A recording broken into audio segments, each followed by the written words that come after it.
Okay, ito ha mga kababayan, pakinggan natin tong pahayag o sagot ni Senator Amy Marcos no sa amid rumors na arrest warrant ni former President Rodrigo Duterte. Baka ano na naman to, panakot, 'di ba? Para malihis ang mga tao sa mga totoong nangyayari na di katanggap-tanggap. But anyways, let's watch this. Anong take po ninyo doon? Well, para sa akin, alam niyo, nakailang EDSA na sa buhay ko kaya siguro medyo tumatanda na tayo. Ang karanasan natin, ang labis na pamumulitika ay talagang hindi nakakatulong sa bansa.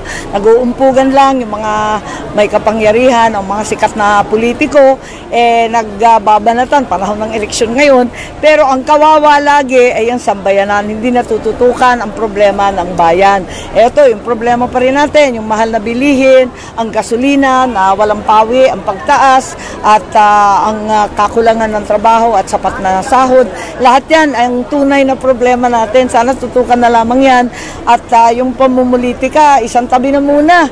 Meron namang eleksyon di bumuha to sa eleksyon, pero yung tuloy-tuloy na umpugan ng malalaking tao, tigilan na muna. Kung ambisyoso, malayo pa ang 2028, lubayan natin.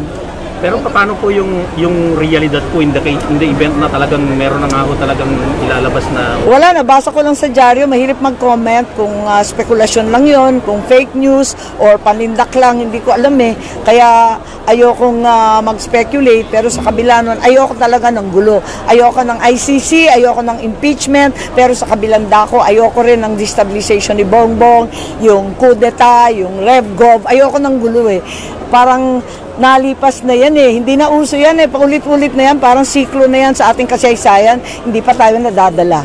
Kailan po yung huling pag-uusap ninyo with Dutertes, kahit sino po sa kanila? Well, kung minsan nagte-text si Inday Sara at yun nga, namumroblema naman yung tao, kaya hindi ko naman ginugulo.